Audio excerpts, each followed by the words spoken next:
ഉന്മാദത്തിൻ്റെയും ആനന്ദത്തിൻ്റെയും സന്തോഷത്തിൻ്റെയും ആത്മനിർവൃതിയുടെയും ഒക്കെ തന്നെ അത്യുന്നതങ്ങളായ ശൃംഗങ്ങളുടെ ഉയരങ്ങളിലാണ് ഞാനിപ്പോൾ നിൽക്കുന്നത്.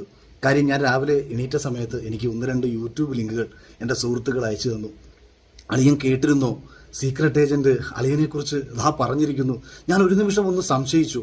ഇദ്ദേഹത്തെ പോലെ ഒരു വലിയ മനുഷ്യൻ, സാധാരണ നമ്മൾ കണ്ടിട്ടുള്ളത് നാസ പുതിയ സാറ്റലൈറ്റുകൾ വിക്ഷേപിക്കുന്ന സമയത്തും, അല്ലെങ്കിൽ ഉസൈൻ ബോൾട്ട് ഒളിമ്പിക്സിൽ വിജയിച്ചു കഴിയുന്ന സമയത്തും, മൈക്കൽ ഫെൽപ്സ് നീന്തൽ വിജയിച്ചു കഴിഞ്ഞ സമയത്തും, അതല്ല എന്നുണ്ടെങ്കിൽ ആൽഫ്രഡ് ഹിച്ച്കോക്കിനെയും അല്ലെങ്കിൽ നമ്മുടെ ഡെൻസിൽ വാഷിങ്ടനെയും ഒക്കെ പോലെയുള്ള വലിയ പ്രഗത്ഭന്മാരായ നടന്മാർ അഭിനയിച്ചു കഴിയുമ്പോൾ അത്തരം കാര്യങ്ങളെക്കുറിച്ചൊക്കെ വിലയിരുത്തുന്ന ഒരു വലിയ മനുഷ്യനാണ് ഇദ്ദേഹം.